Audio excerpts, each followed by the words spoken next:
Hello and welcome to Recyclist. It's December 20th, 2024. I'm your host, Eric Provost, and this is your weekly roundup of all the biggest news stories in the world of waste, gas, and energy presented by Diamond Scientific.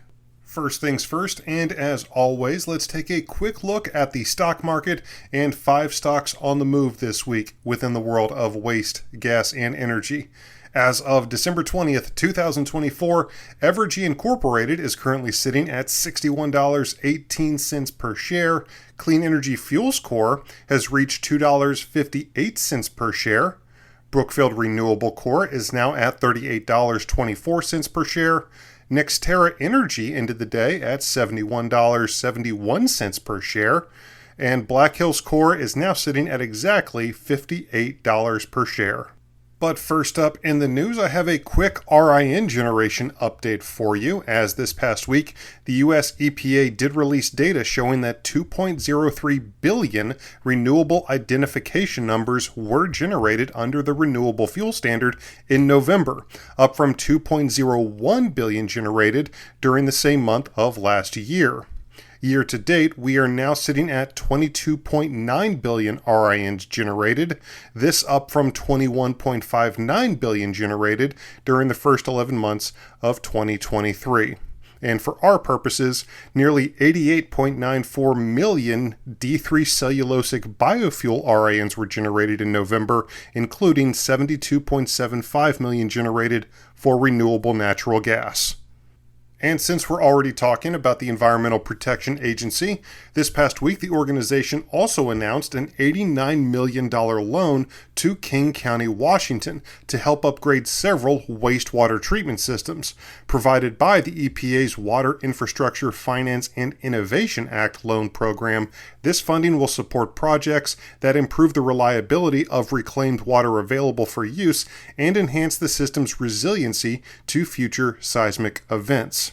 The EPA Principal Deputy Assistant Administrator for Water, Bruno Piggott, said, quote, "With the EPA's $89 million loan, we are supporting King County's efforts to safely manage wastewater while recovering resources to benefit local communities and protecting treasured water bodies like the Puget Sound.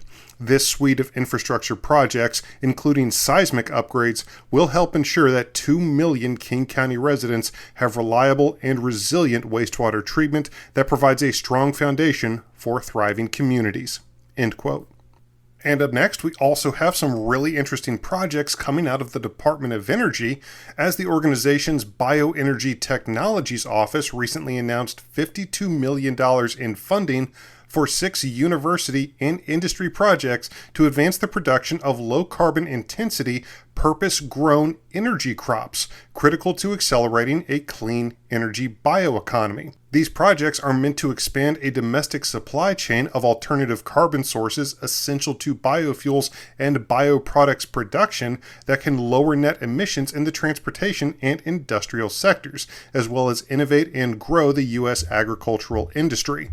Jeff Marushin, the Principal Deputy Assistant Secretary for the DOE's Office of Energy Efficiency and Renewable Energy, said, quote, "The DOE's investment in biofuels and bioproducts is critical to the federal government's efforts to support innovative energy research. Expanding our domestic supply chain of energy crops like algae and switchgrass will ensure that we can continue to develop cutting-edge technologies that significantly reduce greenhouse gas emissions, creating high-quality jobs across the agricultural industry, and increase our energy independence." End quote. And up next, we're heading overseas for just one moment, as the European Commission has approved an estimated 1.7 billion euro Danish scheme to support the production of renewable gas to be injected into the grid. This being done under the European Union state aid rules. The scheme will contribute to the EU's climate targets in line with the European Green Deal, as well as objectives of the Repower EU plan to reduce dependence on Russian fossil fuels and accelerate the green transition. The measure is expected to support the production of 7.9 petajoules of renewable gases per year. The executive vice president for Clean, Just, and Competitive Transition, Teresa Ribera, said, quote, "This 1.7 billion euro scheme will boost the production of renewable gas in Denmark. The measure will help Denmark meet its emission reduction targets and reduce reliance on imported fossil fuels. It will also contribute to the green transition while limiting possible distortions of competition." End quote. And just a quick reminder, Recyclist is a registered trademark of Diamond Scientific, an industry leader in gas analysis, instrumentation, and solutions. Make sure to visit them online at diamondsci.com. That's diamondsci.com.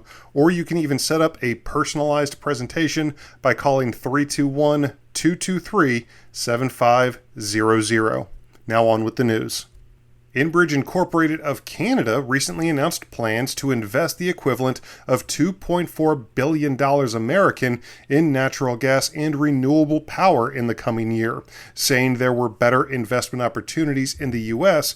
due to green energy subsidies. The company says they plan to invest in gas transmission modernization and has even announced plans to acquire gas storage assets in the U.S. Gulf Coast for $335 million in order to strengthen their liquefied natural gas export business.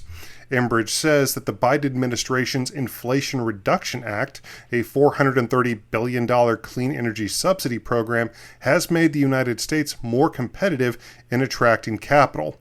Chief Executive Greg Abel said, quote, "Right now in the United States, there are some more attractive elements when it comes to covering capital costs and then operating costs on an ongoing basis." End quote.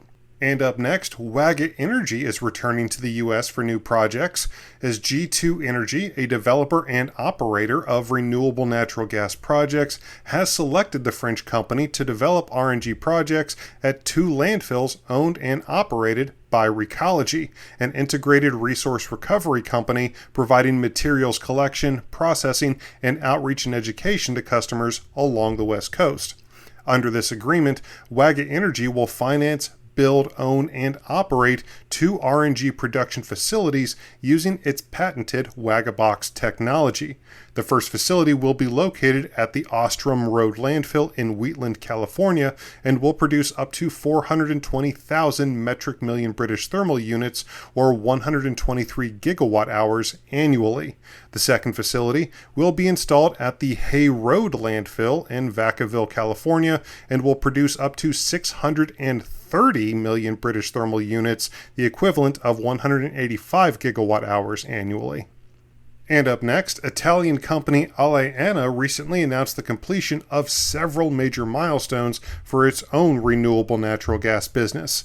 These include the purchase of majority working interests in 3 Italian biogas plants, first corporate revenue generation from its plant operations, and demonstration of the company's ability to secure Italian government capital incentives for the construction of biogas plants and their conversion to biomethane plants.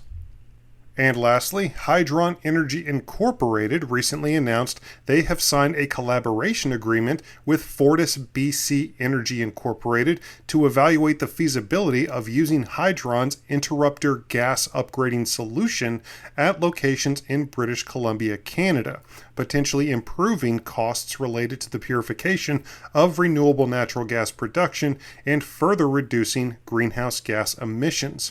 Hydron President and CEO Sohail Kiavi said, quote, "The interrupter solution recovers 99.8% of biomethane at targeted RNG purity. Our current mobile unit operating in Ontario provides significant capital and operational costs, saving with 85% less carbon footprint. We are very pleased to be working with Fortis BC's team to investigate delivering interrupter commercial plants in British Columbia."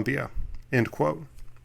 And that will do it for your January 20th, 2024 news roundup, brought to you by Recyclist, a registered trademark of Diamond Scientific. I've been your host, Eric Provost, and Merry Christmas, everybody. And we'll see you back here next week for another brand new episode of Recyclist. Thank you.